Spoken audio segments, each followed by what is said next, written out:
கருவில் இருக்கும் பிள்ளையோட பிழையை வேரோட சரி பண்ணுற சக்தி வந்து கருவேப்பிலை இருக்குது.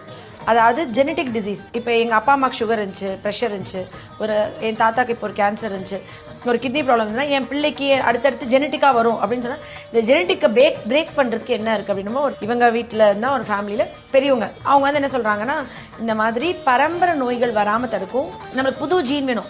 எனக்கு அப்புறம் 100 தலைமுறைக்கு அப்புறம் வரப்போகிற குழந்தைகளோட ஒரு இமேஜ் தான் இன்றைக்கி வரப்போகிற என் குழந்தை. ஒரு சின்ன வியாதிலேருந்து பெரிய வியாதி இருக்கும், ஜெனட்டிக்காக நான் டிரான்ஸ்மிட் பண்ணக்கூடாதுன்னு நினச்சேன்னா நீ வேர் பிழை, அதுக்காக தான் அந்த பேரே வச்சுருக்கோம். கருவில் இருக்கும் பிள்ளையோட பிழையை வேரோட சரி பண்ணுற சக்தி இருக்குது. எவ்வளோ பேர் சாப்பாட்டில் எல்லாம் எடுத்து ஊற வச்சுருவோம் கருவேப்பிலையை. அதான் அண்ணிலாம் கருவேப்பிலை சட்னியாக செஞ்சு கொடுத்துருவாங்க, க்ரீன் சட்னி. நீங்கள் அப்போ ஒதுக்கி வைக்க முடியாதுல்ல. நீங்கள் ஃபாலோ பண்ணுறதுக்கு தினசரி வீட்டில் குழந்தைங்களுக்கு செஞ்சு கொடுக்கறது எல்லாமே முடிஞ்ச வரைக்கும் எல்லாம் அந்த வீட்டில் இட்லி பொடியிலேருந்து எல்லாத்துலேயுமே கருவேப்பிலை ஆட் பண்ணிக்கோங்க.